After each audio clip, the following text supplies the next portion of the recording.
With one signature, I end 11 years of our marriage. You believed lies instead of the woman who never stopped standing beside you. What if I've just made the biggest mistake of my life? Nothing between us will ever be the same. No, today is simply the day you stopped believing, the woman who never stopped believing in you. Then may the truth prove. The Korean mafia boss divorced his black wife. Then DNA results destroyed his empire. He knelt in a mansion he built with blood money and buried his own wife's reputation with a single sentence, never once imagining that 11 years of loyalty came with a paper trail sharper than any blade in his organization. If a stranger's lie could end your marriage faster than the truth could save it, hit subscribe button. Only manipulators like Ha-jun skip this one. Drop a comment. Would you have walked away as calmly as Imani did? Please do not forget to subscribe to show support and get notified for more amazing videos. Kang Do-yun had a rule for every occasion. Rule 1. Never raise your voice in a business meeting, because whoever speaks first shows weakness, and whoever shows weakness ends up in the harbor wearing concrete shoes instead of Italian leather. Rule 2. Never trust a man who smiles more than he drinks. Rule 3. The one he broke on a Tuesday evening that would haunt him for the rest of his life. Never make the biggest decision of your marriage in front of an audience. The audience that evening included 11 lieutenants, 3 business partners from Busan who had flown in specifically to be impressed, and a security detail large enough to guard a small nation's border. They had gathered in the grand hall of the Kang estate for what was supposed to be a quiet anniversary dinner. Instead, they got a live show and front row seats to the unraveling of the most feared man south of the Han River. Imani Brooks Kang stood in a burgundy dress that had cost more than most people's cars, holding a glass of champagne she never got to finish, watching her husband transform in real time from the man who used to sneak into the kitchen at midnight to steal her leftover jjajangmyeon into someone she genuinely did not recognize. His jaw was tight. His eyes had gone flat, the particular flatness of a man who has already made up his mind and is only performing the conversation for the benefit of witnesses. 11 years, Do-yun said, his voice pitched just loud enough to carry to the back of the hall, because apparently humiliation played better with good acoustics. 11 years I gave you my name, my protection, my son. Our son, Imani corrected, quietly, the way she corrected his grammar back when this had all started. Back when correcting him was foreplay instead of a countdown to catastrophe. He did not hear her, or he heard her and decided the truth was inconvenient. He pulled a folder from beneath his jacket, photographs sliding out onto the marble floor like a losing hand at poker. Grainy shots of Imani laughing over lunch with a man from her old translation firm, a man she had not seen in 3 years except at that exact lunch, which had been about visa paperwork for his sister and nothing else. Context is the first casualty in any good smear campaign, and someone in that room had been very, very good at their job. Ha-jun brought me proof, Do-yun said, and somewhere near the back wall, a soft-spoken man in a gray suit lowered his eyes with the practiced sorrow of a funeral director who bills by the tier. The boy might not even be mine. The room went the particular kind of silent that precedes either violence or history. Imani set down her champagne glass with a click that echoed louder than anything Do-yun had said. She looked at her husband, really looked at him, the way you look at a stranger wearing your husband's face, and she understood something in that instant that would take him considerably longer to figure out. Pride, when it curdles, does not just poison the man who swallows it. It poisons everyone standing close enough to watch him choke. "You want a divorce?" she said. Not a question. She had already done the math, the way she always did the math, 3 steps ahead of everyone in that room, including the man who thought he ran it. "I want the truth," Do-yun said. "No," Imani said, and for the first time that evening, her voice cracked, not from weakness, but from the sheer, exhausting effort of loving a fool in public. "You want an excuse. There's a difference, Do-yun. One of them you're brave enough to look for. The other you just accepted because it was handed to you by a man who's never once told you something that cost him anything." She did not scream. She did not throw the champagne glass, though every lieutenant in that hall would later admit privately they wished she had. She simply walked upstairs, packed one bag for herself and one small suitcase covered in dinosaur stickers for 6-year-old Jaden, and walked out through the same iron gates she had once walked through as an equal, past the security men who had sworn oaths to protect this family and now stood frozen, unsure which betrayal they were witnessing. Behind her, the mansion did not feel like a fortress anymore. It felt like an expensive, echoing warehouse, full of men who had just watched their king hand a loaded gun to the one person in the building smiling the widest. Nobody in that hall, least of all Do-yun, understood yet that the real story hadn't started. It was about to begin in a courtroom, in a folder nobody had opened yet, in the quiet, patient hands of a woman who never once needed to raise her voice to win. 3 days after the divorce, Kang Do-yun discovered that silence has a sound, and it sounds exactly like a mansion built for a family of 3, now housing 1 man and 40 employees, who suddenly cannot look him in the eye.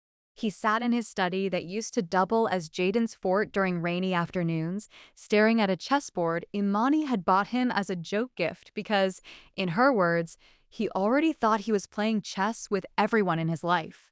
The pieces had not moved in 3 days. Neither had he. Not really. Not in any way that mattered.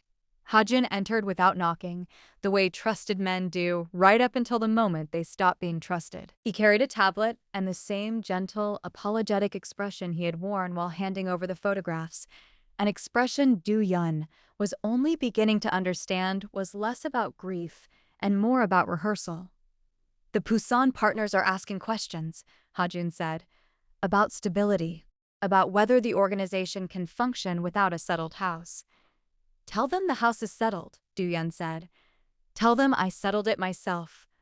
Ha-jun's mouth twitched, something that might have been sympathy or might have been the closest thing a snake gets to satisfaction. "Of course," he said. "Though I do wonder, boss, if perhaps we should discuss succession, given the uncertainty, purely as a precaution." Succession. The word landed softly, almost affectionately, the way a hand lands on your shoulder right before it pushes you off a ledge. Do-yun did not catch it. Men convinced of their own permanence rarely do. Across town, in a modest 2-bedroom apartment that smelled like fresh paint and borrowed furniture, Imani Brooks Kang was learning a different kind of arithmetic. She had walked away from a fortune, from the security detail, from the closets full of clothes she would probably never see again, and she had done it without hesitation, because there was exactly one thing in that mansion worth more than all of it combined, and he was currently asleep in the next room, clutching a stuffed tiger with one ear chewed off. Her lawyer, a sharp, no-nonsense woman named Priya Adeyemi, who had built a career out of representing people the wealthy underestimated, sat across from her at a kitchen table still wearing its shipping tape residue. "They're moving for custody," Priya said, sliding a folder across the table. "Do-yun's team filed this morning. They want a paternity test as part of the proceedings." Imani almost laughed, the exhausted kind of laugh that arrives right before either tears or fury. She hadn't decided which yet. "He accused me of infidelity in front of an audience, and now his lawyers want to make it official with paperwork." "Let them," Priya said, and there was something steady and almost hungry in the way she said it. "A DNA test cuts both ways, Imani. It doesn't just answer his question. It closes the door on his excuse. Once that result comes back, he loses the only justification he had for what he did to you. Publicly. On record." Imani turned the folder over in her hands, and for the first time since that humiliating dinner, something other than grief moved through her chest. Not hope exactly. Hope felt too soft for what she was building. Call it strategy. Call it patience with teeth. "Do it," she said. "Let them test. Let the whole city watch." Back at the estate, the whispers had not stopped. They had simply changed direction. Lieutenants who once competed for Do-yun's attention now competed for his brother's. A soft-spoken, unremarkable man named Jin Woo, who had spent a decade being underestimated at every family gathering for preferring golf courses to boardrooms. Nobody suspected Jin-woo of anything, which was, of course, the entire point of being Jin-woo. In a private club downtown, over drinks that cost more than most people's rent, Jin-woo raised a glass to Ha-jun with the easy warmth of two men who had been quietly building something for years while everyone watched the wrong brother. He believed every word, Jin-woo said, swirling his whiskey. 11 years of loyalty, undone by a handful of photographs and a jealous imagination. Pride is a wonderful accelerant, Ha-jun agreed. All we had to do was strike the match. He did the rest himself. They did not know, could not have known, that somewhere in a modest apartment across town, a woman they had underestimated just as thoroughly as they underestimated each other was quietly preparing to burn their entire operation to the ground, and she was going to use their own fabricated evidence to light the fire. The DNA testing center smelled like antiseptic and unpaid parking tickets, which felt about right for a family finally getting exactly what they deserved. Do-yun arrived in a black sedan, flanked by two bodyguards who had clearly drawn the short straw for this particular assignment, given how carefully they avoided eye contact with him. He wore a suit sharp enough to cut glass, and an expression that suggested a man who still believed, on some stubborn animal level, that the results would simply confirm what he already wanted to be true. Imani arrived 20 minutes later, alone except for Jaden's small hand in hers, and Priya Adeyemi walking a half-step behind like a chess piece that had learned to move on its own. She did not look at Do-yun. She had spent 3 weeks perfecting the art of not looking at him, a skill that required considerably more effort than anyone watching would ever guess.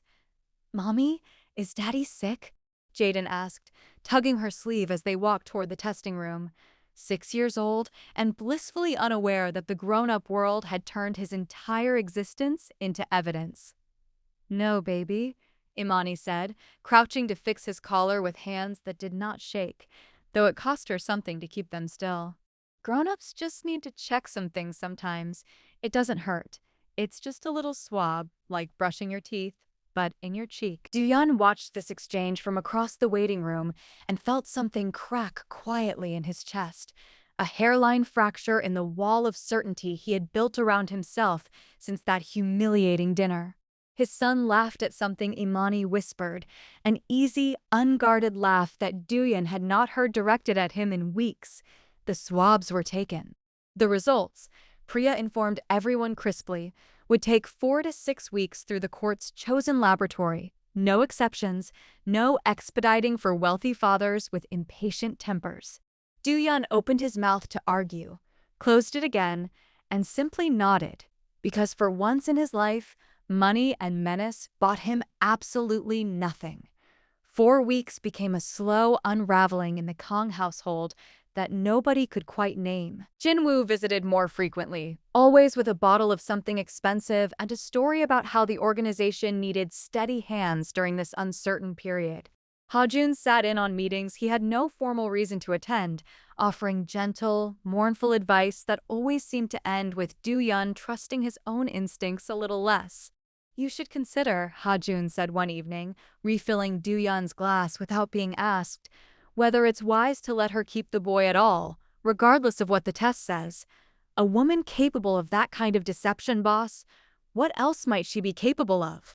Do-yun stared into his drink for a long moment. Somewhere beneath the whiskey and the wounded pride, a small, stubborn voice that sounded suspiciously like Imani on their first date, correcting his terrible grammar with a smile, whispered a single uncomfortable question. "Since when do I need Ha-jun to tell me what my own wife is capable of?" He did not act on the thought yet. Old habits, like old empires, do not collapse in a single evening, but the crack had widened, and cracks, once they start, rarely close on their own. Across town, Imani was not sitting idle. She had spent 11 years learning the business the way she learned everything, thoroughly and without asking permission, and she still remembered exactly which accounts moved money quietly and which employees had loyalties that could be, delicately, re-examined. Priya had connections at the courthouse, a records clerk who owed her a favor substantial enough to make him nervous whenever she called. And that nervous clerk, digging through the custody filing on Priya's quiet request, found something curious attached to the case file. Metadata on the photographs Do-yun had produced that humiliating night. Timestamps, editing software signatures, a digital trail leading back to a device registered under a name that made Priya sit back slowly in her chair and read it twice. Imani, she said, calling that evening, her voice carefully controlled in the way lawyers get controlled right before they deliver something explosive. I need you to sit down. If you believe the truth deserves a fair fight against a well-funded lie, hit that subscribe button right now, because only the Ha-juns and the Jin-woos of the world, the whisperers, the schemers, the men who profit from breaking families quietly from the shadows, would want you to look away before the results come in. Everyone else, drop a comment. Who do you think is really behind those photographs? You are about to find out you are only half right. Priya's voice on the phone had the particular calm of a woman holding a lit match very carefully, so it would not go out before she reached the fireworks. The photographs, she said, the ones Do-yun presented at dinner. They were edited, cropped, time-stamped to suggest a meeting that never happened the way it looked. And the device that created the files, Imani, it traces back to a private security contractor, one that's been paid, quietly, for the last 2 years, out of an account that isn't the organization's main account. It's a shell. Imani sat very still at her kitchen table, Jaden's crayon drawings scattered around her like confetti from a party nobody had thrown yet. Whose shell account? Registered to a holding company, Priya said, which is owned by another holding company, which, after considerably more digging than I am legally required to do for a custody case, traces back to Kang Jin-woo. The name landed in the small apartment like a dropped glass. Imani had met Jin-woo perhaps a dozen times over 11 years, always at family dinners, always pleasant, always utterly forgettable. A man whose entire personality seemed to be an extension of his golf handicap. She had never once considered him dangerous, which she now understood was precisely the design. He's been planning this, she said slowly, the pieces arranging themselves with the horrible clarity of a puzzle you didn't know you were solving. Ha-jun didn't find those photographs by accident. He was handed them. That's my read, Priya said. And here's the part that should genuinely terrify Do-yun once he hears it. If Jin-woo has been financing shell companies and manufacturing evidence for 2 years, this was never about your marriage. Your marriage was just the easiest lever to pull. Break the family, and the man holding the empire together starts making mistakes big enough to hand that empire away. Imani looked at the folder Priya had emailed over, financial records, forged signatures on documents she vaguely remembered Do-yun mentioning once, succession paperwork that had been quietly amended over 18 months in increments small enough that nobody reviewing them casually would notice the direction they were all pointing. Toward Jin-woo. Every single one of them.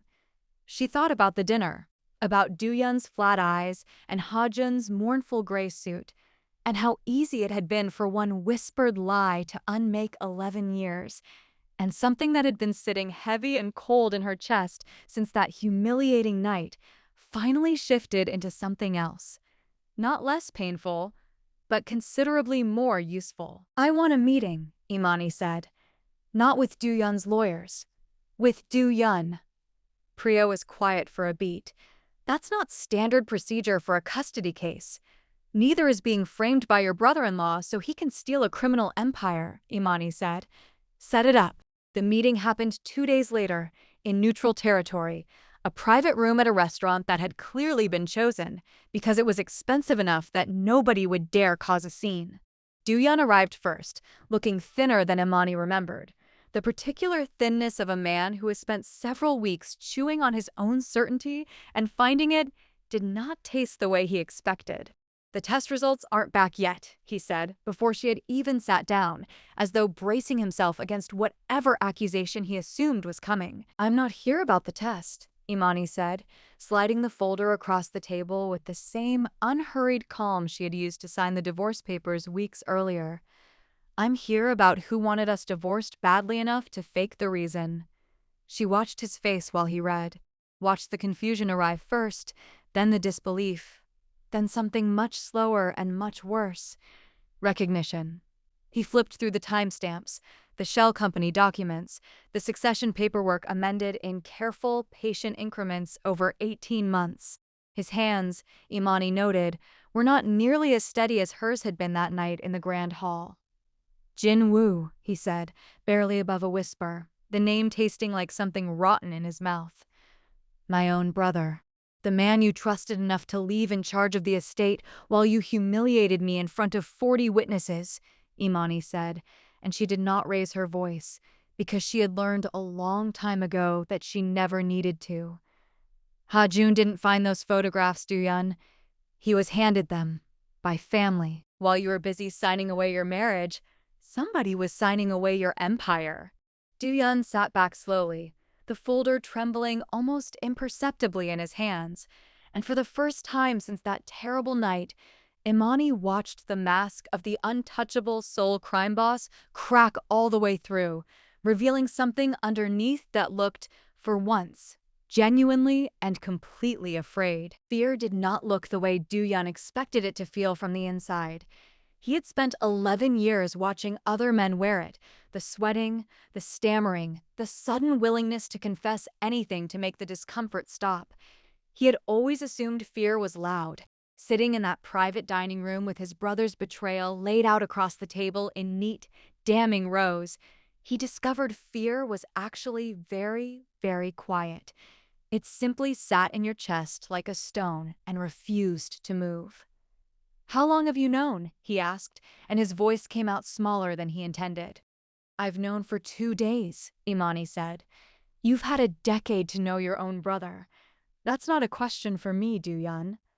He did not have an answer for that, because there wasn't one that didn't indict him further. He thought back over the years, small moments rearranging themselves now into a pattern he should have seen. Jin-woo, always present, always agreeable, always the last man to leave a room and the first to know what had been decided in it. Ha-jun, always so ready with bad news, always so gently insistent that Do-yun's instincts could not be trusted. He had built his entire empire on the principle of never trusting a man who smiled more than he drank, and somehow he had spent a decade sharing blood and boardrooms with 2 men who had perfected smiling while planning his ruin. I need to move against him, Do-yun said, already reaching for his phone, the old reflexes returning, violence as a first language. No, Imani said, sharp enough to stop his hand mid-motion. You move against him with proof this messy and this public, and you hand every rival organization in Seoul a story about the Kang family eating itself alive. You'll lose everything you haven't already lost, and this time, nobody will be walking away with dignity, including our son. Then what? Do-yun said, and there was something almost desperate in the question. A man who had spent his entire life being the one giving orders now genuinely asking for direction. Then you let the DNA results come back first, Imani said. Publicly, on the record, exactly the way you wanted it. And then you let the timing do the damage for you. A confirmed son. A confirmed forgery. Confirmed proof that the man who orchestrated your divorce has spent 2 years quietly rerouting your empire's paperwork into his own name. You don't need to move against Jin-woo with a gun, Do-yun. You need to move against him with a courtroom, a boardroom, and 40 witnesses watching the truth arrive exactly where the lie arrived 3 weeks ago. He looked at her for a long moment. This woman he had publicly discarded in front of his entire organization, now sitting across from him calmly rebuilding a strategy he did not deserve her help with. Why? He said finally. Why are you helping me? After everything. I'm not helping you, Imani said, standing, gathering the folder back into her bag with the same unhurried precision she did everything. I'm protecting my son's future, and it happens to run through the same empire you nearly handed to the man who framed me. Don't confuse the two, Do-yun. I haven't forgiven you. I've simply decided your brother is a bigger problem today than you are. She left him sitting alone in that private room with the weight of the folder's contents and the much heavier weight of a truth he could no longer avoid. The truth that pride had cost him more than a marriage. It had nearly cost him everything he told himself the marriage was protecting. The DNA results arrived 11 days later, delivered to both legal teams simultaneously, as court-ordered results tend to be, stripping Do-yun of any opportunity to control the narrative the way he'd controlled every narrative in his life until 3 weeks ago. Jaden Kang was, without any statistical ambiguity, his biological son. Attached to the same court filing, buried in an appendix nobody except Priya Adeyemi had thought to request, was the full forensic breakdown of the photograph metadata, the shell company trail, and the succession paperwork amendments, all filed as supplementary evidence in a custody dispute that had very quietly become something considerably larger. By the time Jinwoo's lawyer called him with the news, half of Do-yun's organization had already read the filing. If you believe families should be the last people who get away with lying to you, hit subscribe, because only the Jinwoos of this world, the quiet ones, the smiling ones, the ones who wait years for you to destroy yourself so they don't have to lift a finger, would skip supporting a story like this one. Everyone else, drop a comment. Do you think Do-yun can rebuild what he broke, or has he lost Imani's trust for good? You're about to find out how far a man will go to earn back what pride once threw away. The filing hit the organization like a grenade with the pin already pulled, and pretending otherwise would have insulted everyone's intelligence, including Do-yun's, which had recently taken quite a beating. Word moved through the Kang enterprise the way it always did. Quietly at first, in hallway whispers and hastily ended phone calls. Then, all at once, the way a dam does not leak so much as simply stop existing. By mid-afternoon, 3 lieutenants who had spent the last month cultivating warm friendships with Jinwoo suddenly remembered urgent business in other cities. By evening, a shipment manager who had quietly been funneling paperwork through Jinwoo's shell companies for 18 months walked into Do-yun's office unprompted and offered a full confession, on the theory that being the first rat off a sinking ship is considerably more survivable than being the last. Do-yun listened to all of it with the particular stillness of a man rebuilding his entire understanding of loyalty from the ground up. He had spent his career believing loyalty was purchased with fear and maintained with reputation. He was only now discovering it had never really belonged to him at all. It had belonged to whoever seemed most certain to win, and for 2 years, thanks to Ha-jun's mournful whispers and Jinwoo's patient paperwork, that person had quietly stopped being him.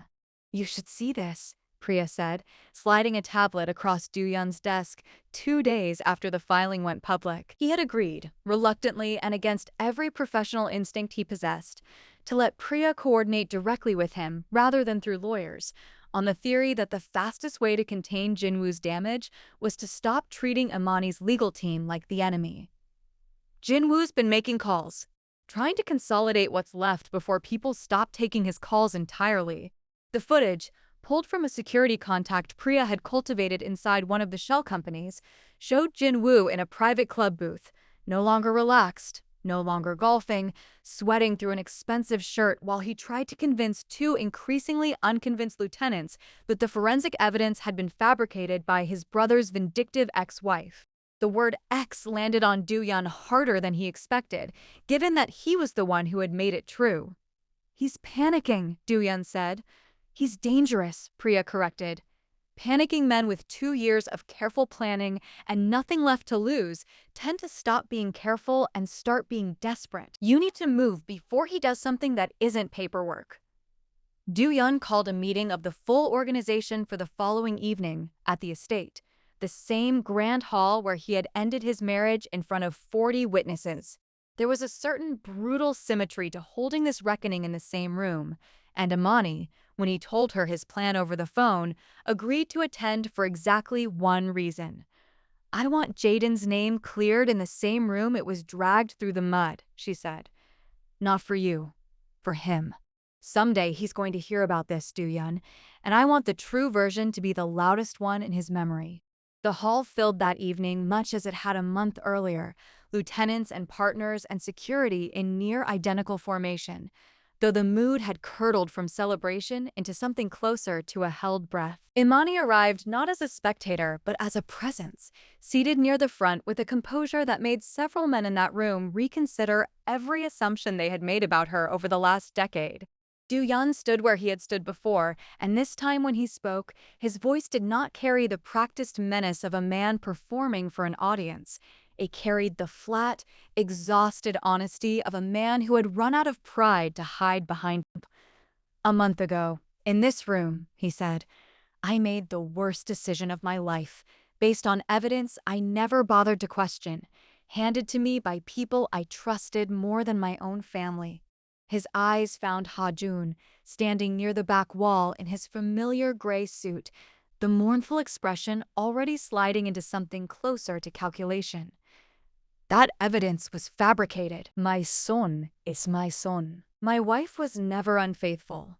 And the man who orchestrated the entire lie, financed with 2 years of stolen paperwork and shell accounts, was standing in this room the night I signed those papers, watching me destroy my own family to make his theft easier." The silence that followed was the loudest thing Do-yun had ever heard. Ha-jun moved first, not toward the exit, which security had quietly sealed 20 minutes earlier at Priya's suggestion, but toward Do-yun himself, hands raised in the universal gesture of a man about to explain his way out of something unforgivable. "Boss, I only ever brought you what I was given. You cannot possibly think." "I think," Do-yun said, "that you handed me a diagnosis instead of a case, over and over, and called it grief when it was strategy. Sit down, Ha-jun. You'll get your turn to explain yourself, somewhere considerably less comfortable than this hall." Across the room, near the far doors, Jin-woo stood very still, his golf tan gone slightly gray, doing the math on exactly how many of the men surrounding him still considered themselves his. The answer, judging by the silence, was none. Jin-woo had spent his entire life being underestimated and standing in that grand hall with every loyal face in the room quietly turning away from him. He finally understood the actual cost of being invisible. Nobody in Seoul feared a man who preferred golf to gunfire. Nobody had bothered watching him closely enough to notice him building an empire's worth of leverage in the space everyone else left empty. He smiled anyway. It was the only weapon he had left that hadn't been confiscated. "You always were sentimental, brother," Jin-woo said, his voice carrying across the hall with a calm that did not match the sweat visible along his collar. 11 years married to a translator, and you still can't see when you're being played. Even now. Even in this room. The only person who's been playing anyone," Do-yun said, "is standing exactly where you are." "Careful," Jin-woo said, and something shifted in his tone, the smooth boardroom pleasantness sliding away to reveal the thing that had been underneath it for 2 patient years. "I didn't spend a decade building this quietly just to hand it back, because you finally noticed. You want to explain to this room why half the shipping contracts route through companies with my signature on them? Fine. Let's have that conversation. But you won't like how many names come up alongside mine." It was a bluff dressed up as a threat, the kind powerful men make when they have run out of actual leverage and are hoping fear alone will finish the job planning failed to complete. Do-yun had used that exact tactic himself more times than he could count, which was precisely why he recognized it now for what it was. What he had not planned for, what nobody in that hall had planned for, was Jin-woo's men. They came through the side entrance near the kitchen, 4 of them. Security Jin-woo had quietly been paying out of the same shell accounts that funded the forged photographs, men whose loyalty had never belonged to the Kang organization at all. It was meant to be fast, a show of force to remind the room who still had teeth, a chance for Jin-woo to walk out with enough leverage to negotiate his own survival. It would have worked if Imani had not been watching that door since the moment she walked in. She had learned, over 11 years, to read a room the way Do-yun read balance sheets, instinctively, without conscious effort. She had noticed the side entrance was unguarded 20 minutes before anyone else in that hall thought to check. She had noticed, too, the particular tension in Jin-woo's shoulders, the tension of a man delivering a speech while listening for footsteps. "Down," she said, not loudly, but with the flat authority of someone who has already made the calculation and does not have time to explain it, grabbing the arm of the lieutenant nearest her and pulling him behind an overturned table as the side doors burst open. What followed was less a battle than a brief, ugly scramble. 4 armed men against a room that had spent the last decade training for exactly this kind of moment, and the numbers were never actually in Jinwoo's favor. Do-yun's security, humiliated and uncertain for weeks about where their loyalty belonged, finally had a clear answer, and they answered with considerable enthusiasm. Within 90 seconds, Jinwoo's men were disarmed, and within 120, Jinwoo himself was standing very still in the center of the hall with nowhere left to smile his way out of. Do-yun found Imani near the overturned table, checking on the lieutenant she had pulled down beside her, her hands steady even now, especially now, the way they had been steady the night she signed the divorce papers and the day she walked into that testing center with their son's hand in hers. "You saw it coming," he said, "before security did, before I did." "I spent a decade learning how this family thinks," Imani said, standing, straightening her dress with the same unhurried precision she brought to everything. "Turns out that education didn't expire when you signed the papers." Jinwoo, surrounded now by men who had spent the last hour deciding exactly how loyal they weren't, made one final attempt at dignity. "This isn't over," he said. "You'll need me eventually. Nobody runs an empire alone." "You're right," Do-yun said. "I won't run it alone." He looked at Imani, not with the flat certainty of the man who had ended their marriage in this same room, but with something considerably more honest, an apology with no good words attached to it yet. "But I also won't run it with you." Jinwoo was escorted out by men who, 3 weeks earlier, would have called him family. Ha-jun went with him, his mournful expression finally, permanently unable to talk his way into anyone's sympathy.